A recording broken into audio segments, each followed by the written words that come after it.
Call the member for FedCh. Thank you very much, Madam Deputy Speaker, and I'm delighted that the Parliament has begun for 2018 and already the Labor Party are claiming Bill Shorten is Elvis Presley, if you'll take it from that the former Speaker there, and this ludicrous claim that the coalition government is only talking and not acting on infrastructure. So to put that to rest, take just my part of the world of the Sunshine Coast.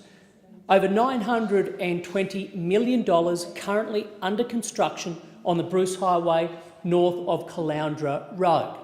$187 million currently under business case, money already allocated for the Maroochydore interchange. A $181 million concessional loan for an upgrade of the Sunshine Coast Airport. $250,000 for a full feasibility study to bring an optic cable onto the Sunshine Coast. Real money, real delivery, real infrastructure. And that is precisely what the Turnbull government continues to deliver.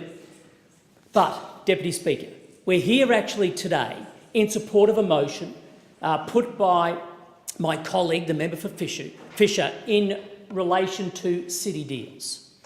Now, as my colleague laid out very articulately, how often do we, as parliamentarians, hear people bemoan the fact that the three tiers of government often don't work together? How often do we hear people talk about the need for greater vision, long-term thinking? I've been hearing that all my life. People are crying out for governments to have vision, for tiers of governments to work together, for the private sector and the community to engage with government on the delivery of those visions. In comes the Turnbull coalition government and its Smart Cities framework. And it is precisely that aim which this framework delivers on. It does so with three pillars, one being smart investment, another smart technology, and lastly, smart policy. With smart investment, you see through the Smart Cities framework encouragement for us to leverage our balance sheet as well as pursue innovative financing options, including value capture. With smart technology, you see the need for us to use data, particularly what's referred to as big data, and the need for us to have greater technological solutions. And on smart policy, you see ideas such as the city plan, or as we otherwise refer to it as the city deals. Now, already the Turnbull government has delivered in this regard, with deals done for Townsville, Launceston, Western Sydney underway, and MOUs just signed recently for Geelong and also for Hobart.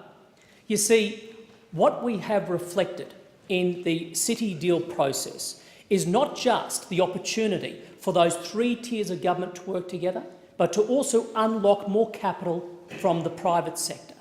We have the opportunity to actually have capital cities or regions establish a very set vision for what their future is, and then pull on every lever possible to deliver on that vision.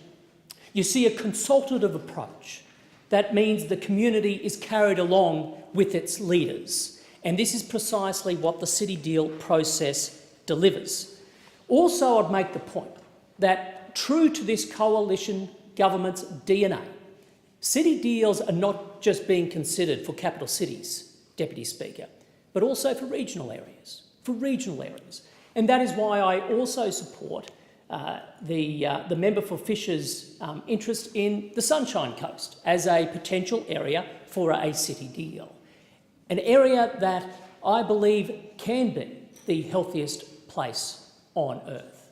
A simple vision, but we are a region, like many across Australia, that does struggle with high population growth, and of course one of our pain points is in fact a lack of housing affordability. In fact, the least affordable place in Australia happens to be my region. Now, how we solve some of these bigger problems is a conundrum that not one tier of government can deal with. You require all three to work together. You require the private sector. You require the community. And that is precisely what the city deal construct delivers on, and it's why I stand here today in support. Thank you, Deputy Speaker. Thank the member.